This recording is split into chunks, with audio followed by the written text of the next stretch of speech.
श्री सीताराम। शिखावस्थी के चैनल में आप सभी का स्वागत है। मैं हूँ शिखावस्थी।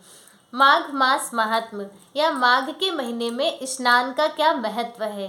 माघ का महीना भगवान विष्णु को अति प्रिय है और माघ के महीने को माधव का महीना भी कहा जाता है। माघ के महीने में प्रातःकाल स्नान करने का बहुत ही अधिक विधान बताया गया है। माघ के महीने में जो प्रातःकाल स्नान का नियम है वह क्या है और हमें कौन से देवी देवताओं की पूजा करनी है, उसके क्या नियम है, तो इन सब की संपूर्ण जानकारी आज आपको इस वीडियो के माध्यम से प्राप्त होगी। माघ मास का जो महात्म्य है वह पद्म पुराण के अंतर्गत है। पद्म पुराण के अनुसार माघ मास में प्रातःकाल स्नान करने, जप करने और होम करने का बहुत ही अधिक विधान बताया गया है।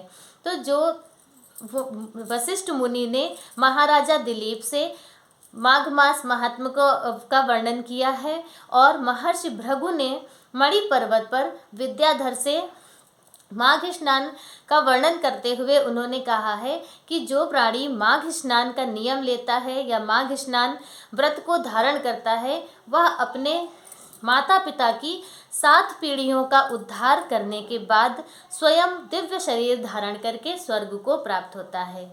माघ स्नान करने का नियम जो है वह अगर आप लेते हैं तो अगर किसी कामना को करते हुए आप माघ स्नान का नियम लेते हैं तो बहुत जल्द आपको मनोवांछित फल की प्राप्ति होती है। और अगर आप निष्काम भाव से माघ स्नान व्रत करते हैं तो आपको भगवत प्राप्ति होगी, मोक्ष की प्राप्ति होगी। भगवान विष्णु को अति प्रिय यह महीना माघ का जो महीना है, इस महीने में इसका जो नियम है प्रातः स्नान करने का वह इस प्रकार से है कि सुबह प्रातःकाल जब सूर्योदय से पहले जब आकाश मंडल में लालिमा होती है, सबसे उत्तम समय वही होता है स्नान करने का।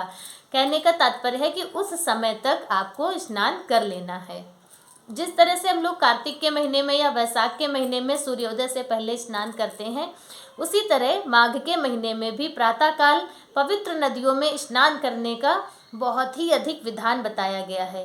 त्रिवेणी संगम में कहते हैं कि अगर आप माघ के महीने में यानी कि जब सूर्य मकर राशि पर होते हैं तब प्रातःकाल स्नान करने के लिए वहाँ पर देव और मनुष्य, ऋषि, मुनि इत्यादि सभी आते हैं। वहाँ एक त्रिवेणी संगम को लेकर एक कहावत भी है कि माघ मकर गत जब रवि होई, तीर्थ पति आव सब कोई, देव दनुज कि नर नर श्रेणी, सादर मज्जहि सकल त्रिवेणी। यानी कि त्रिवेणी संगम पर सभी देव, दनुज और नर, मनुष्य, योगी, यति सभी मकर राशि पर जब सूर्य भगवान होते हैं तब माघ के महीने में एक महीने वहीं रहकर स्नान करते हैं और माघ स्नान का व्रत धारण करते हैं।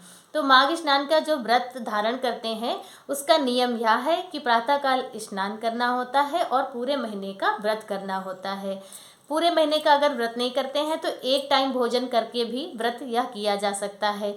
अगर आप वह भी नहीं कर सकते हैं तो शुद्ध सात्विक घर का बना हुआ बिना प्याज लहसुन का भोजन कीजिए और भगवान का नाम जाप कीजिए और प्रातःकाल स्नान कीजिए। उससे भी हमें बहुत ही अनंत गुना फलों की प्राप्ति होती है, पुण्यों की प्राप्ति होती है।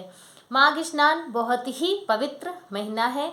इस महीने में भगवान का नाम जाप, भगवान श्री हरि नारायण का या आपके जो इष्ट हो उनका आप खूब नाम जाप करें। होम करने का यानी कि हवन करने का भी बहुत अधिक महत्व बताया गया है। माघ के महीने में तिल से स्नान करना, तिल का सेवन करना, तिल से बने हुए भोग प्रसाद भगवान को अर्पित करना, इसका भी बहुत उत्तम फल प्राप्त होता है।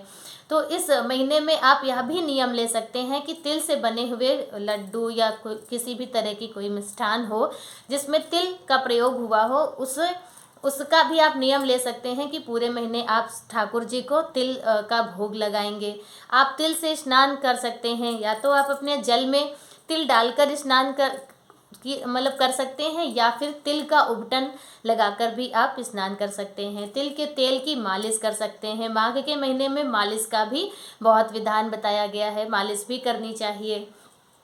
तो माघ के महीने में तिल का बहुत अधिक महत्व होता है। लेकिन एक नियम यह भी है कि माघ के महीने में जितना ज़्यादा तिल दान करते हैं, तिल का सेवन करते हैं, लेकिन तिल खरीदते नहीं हैं। माघ के महीने में तिल खरीदना नहीं चाहिए।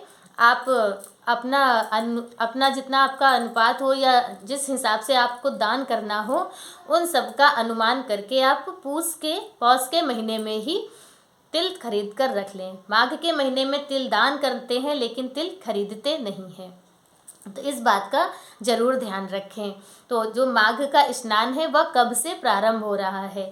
तो माघ का स्नान दो तरह से होता है। या तो आप पौष मास की जो शुक्ल पक्ष की पुत्रदा एकादशी है तब से आप प्रारंभ कर सकते हैं, या फिर पूसी पूर्णिमा से माघी पूर्णिमा तक, पूर्णिमा से पूर्णिमा तक व्रत करने का विधान बताया गया है। तो तभी से आप माघ स्नान का व्रत ले सकते हैं। माघ स्नान में प्रातःकाल स्नान करने का बहुत ही ज़्यादा वर्णन है, जिसका हम बस आपसे बता ही सकते हैं, उसका वर्णन करना हमारे बस में नहीं है। बस आप इतना समझ सकते हैं कि माघ मास में प्रातःकाल स्नान करना सभी के लिए बहुत अधिक आवश्यक है और सबको करना भी चाहिए, क्योंकि उससे हमें बहुत ही पुण्यों की प्राप्ति होती है। तो जो लोग माघ स्नान ले रहे हैं, उसका नियम ले रहे हैं, तो प्रातःकाल स्नान करने के बाद दान करने का भी महत्व इसमें बताया गया है। प्रतिदिन आपको कुछ ना कुछ दान अवश्य करना है। नियम तो यह है कि प्रातःकाल स्नान, ध्यान, पूजा पाठ जप तप करने के बाद एक दाम्पत्य को भोजन कराना होता है, लेकिन अब रोज इतना संभव नहीं हो सकता है, तो आप कुछ ना कुछ अन्नदान प्रतिदिन निकाल सकते हैं। और उसके बाद जब पूरा महीना हो जाए तो वो जितना आपका एकत्रित हो वो आप किसी ब्राह्मण ब्राह्मणी को दान कर सकते हैं, या फिर कुछ दक्षिणा आप निकाल सकते हैं।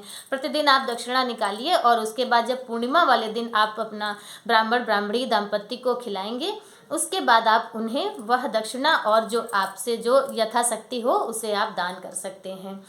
कहने का तात्पर्य है कि स्नान और पूजा पाठ करने के बाद आपको कुछ ना कुछ दान अवश्य निकालना है, क्योंकि माघ के महीने में दान का भी बहुत अधिक विधान बताया गया है।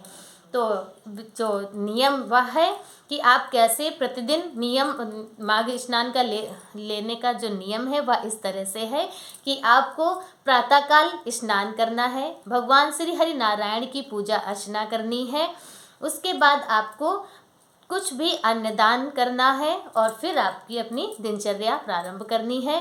शाम को आपको दीपदान करना है।